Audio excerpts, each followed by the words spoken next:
wrap up for September. I started that too keen and got all mixed up. But yeah, so basically in September I had 4.5 books, which isn't as many as I'd kind of planned to, because the month started off really well and I was like, yes, this is great, it's going to go great, I'll read a bunch, and I had some other things planned out to read that I'm obviously now going to push into October. So yeah, I was a little bit like, okay, but you know, what I did read, I actually really enjoyed everything, so that's good. So first of all, I finished up Sky on Fire, which I just read the kind of beginning of last time I talked about this one, and it's by Emily Laybourne, and it's the second one to the Monument 14 book in the trilogy. I think the next one's called, actually I can't remember what the next one's called, so who knows, but the first one's Monument 14, and I love Monument 14, I gave it 4.5.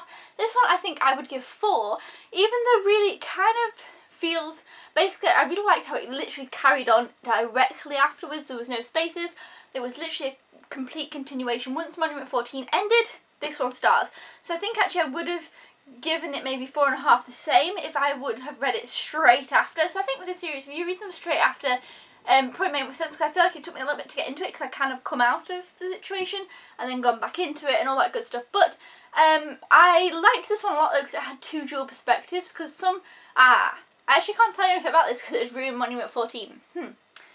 Yeah, I didn't think about that. I nearly told you the plot points, and then I thought, well, if you haven't read Monument 14, you can't know about this one. But basically, yeah, I can't say much about it because it's a sequel. But Monument 14 you should definitely read, and the sequel, if you've read Monument 14, definitely continue on this one, because it does tell you a lot, and it's definitely an important part of the story. It's not just like a not important sequel. It's definitely important to read this. If you enjoyed the first one, you definitely have to continue. You can't just think, oh, it's an optional. Well, I mean, it still is, I guess, if you didn't really enjoy the first one, but it definitely adds a lot to it and you find out a lot more.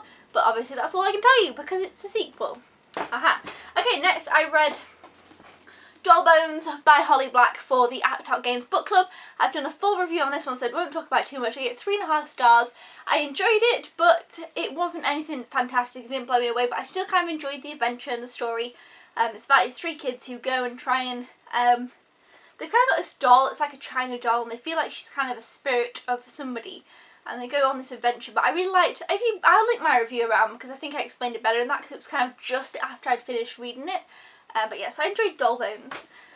The next book that I read was probably my favourite of the month, and that was Lorelei. Obviously this is an ARC copy by Lauren Duckrill. This one was sent to me by Hotkey Books, and I really enjoyed it. I do kind of want to do a review for this because I really did like it.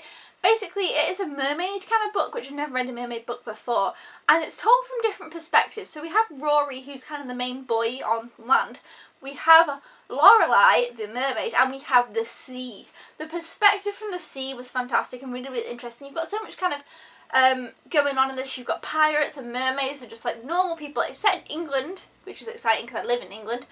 So I really liked that, and I just overall really enjoyed this book. I gave it 4.5 stars. However, it did take me a little bit to get into it because of the writing style, which is fantastic during Lorelei and the sea, but Rory's writing style took me a little bit to get into.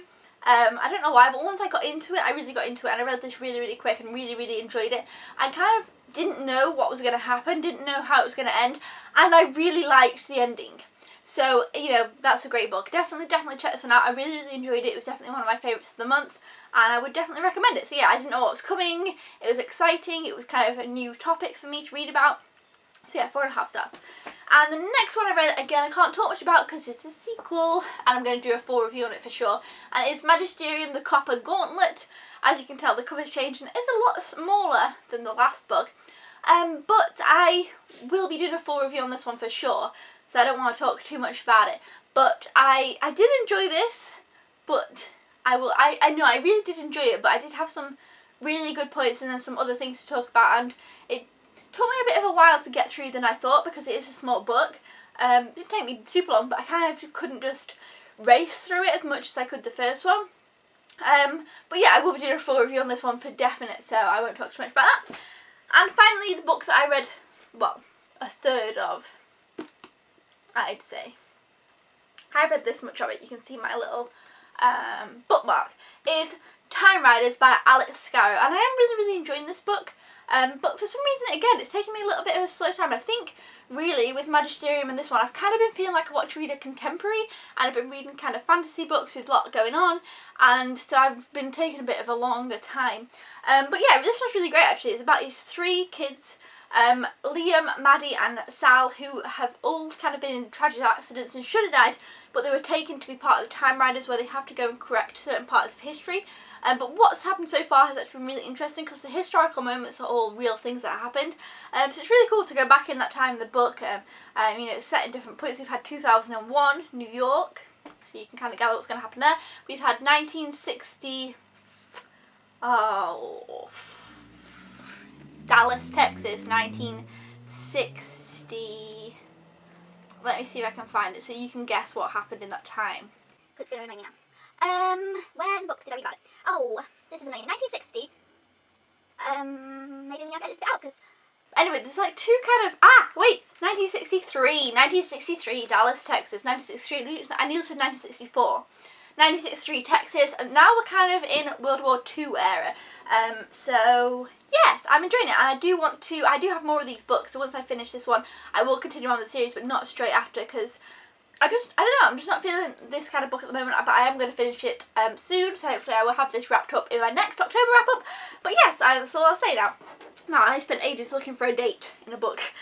So yeah, this is what I read. I'm going to drop everything. It's not even that big of a pile. I just can't seem to hold it. And yes, let me know what you read in September. Let me know if you like me doing these wrap-ups. Thumbs up. Hopefully I'll have more to wrap up in October. And I'll see you guys next time. Thank you for watching. Goodbye!